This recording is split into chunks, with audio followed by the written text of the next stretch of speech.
Good morning, and welcome to the What's Up London show. I'm your host, Jennifer Slay. I would first like to recognize and acknowledge the ancestors that came before me, allowing me to be here today. I also acknowledge that London is located on the traditional lands of the Anishinaabe, Haudenosaunee, Lenai Pawak, and Ottawandaron peoples. And I am very fortunate to be able to call this land home. This week is Mental Health Awareness Week, and we are going to meet two therapists who are going to support us in providing tips for our mental wellness. We are also going to talk science and meet someone who is fundraising for ovarian cancer. Our first guest is a therapist in our community and is a leader in the mental wellness space. She is the owner of City Counselling Services and has some supportive strategies to help us feel good. Hello, Tammy, and welcome to the show. Hi, Jennifer. Thank you for having me.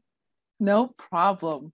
Well, it is so timely that you're here because it is Mental Health Awareness Week, and you are a specialist with mental health support, right? You're the owner of City Counselling Services. Can you tell us a little bit about what your agency does?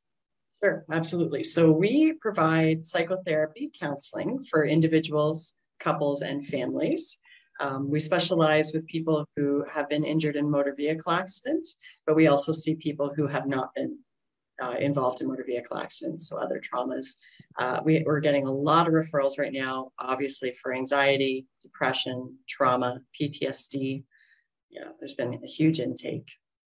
Yeah, and I'm going to guess, being in the same field that you're in, that the last 2 years did not help matters too much. Can you tell us a little bit about what's happening globally and locally? Absolutely. Absolutely.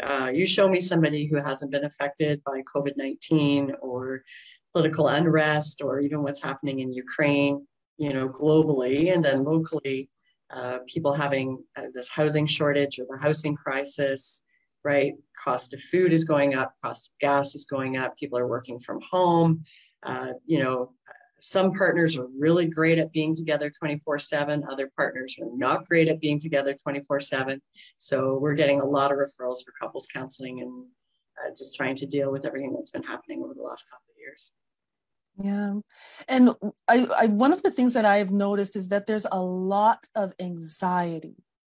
And people aren't really putting two and two together in terms of the anxiety being linked to the last 2 years of isolation. Can you talk about that a little bit, please? Absolutely. So we never before, I know this has been said a million times, but never before have we experienced this much uncertainty of what is happening within our world, within our communities, our own health, the health of our friends and family.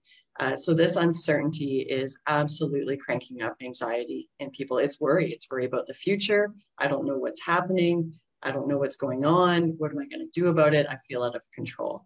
So yeah. And so what are some things that people can do to support themselves as they come back into the new, as we hear, normal that we keep hearing? Yes. So one of the first things, we take a very holistic approach at City Counselling in regards to mental health. So yes, we want to talk about your moods. We want to talk about your thoughts, your behaviors, how it affects your body. We want to look at all that. We also want to look at what's going on with your sleep, with your diet, your exercise, your preventative mental health routine, right? How much water are you drinking? When was the last time you saw your doctor? When was the last time you had blood work done?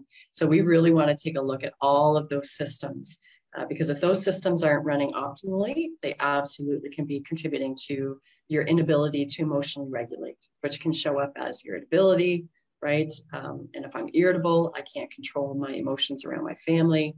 I might have outbursts at work with everybody else who's having outbursts at work. So we really want to go back to the basics of what's happening with all these other things in conjunction with, okay, let's talk about mood and, your thoughts and racing thoughts. One of the first things I want to help people look at is their sleep because people just do not realize how much sleep deprivation can affect not only your moods, but it's contributed to diabetes, heart and stroke, weight gain, right? Your inability to concentrate, physical issues.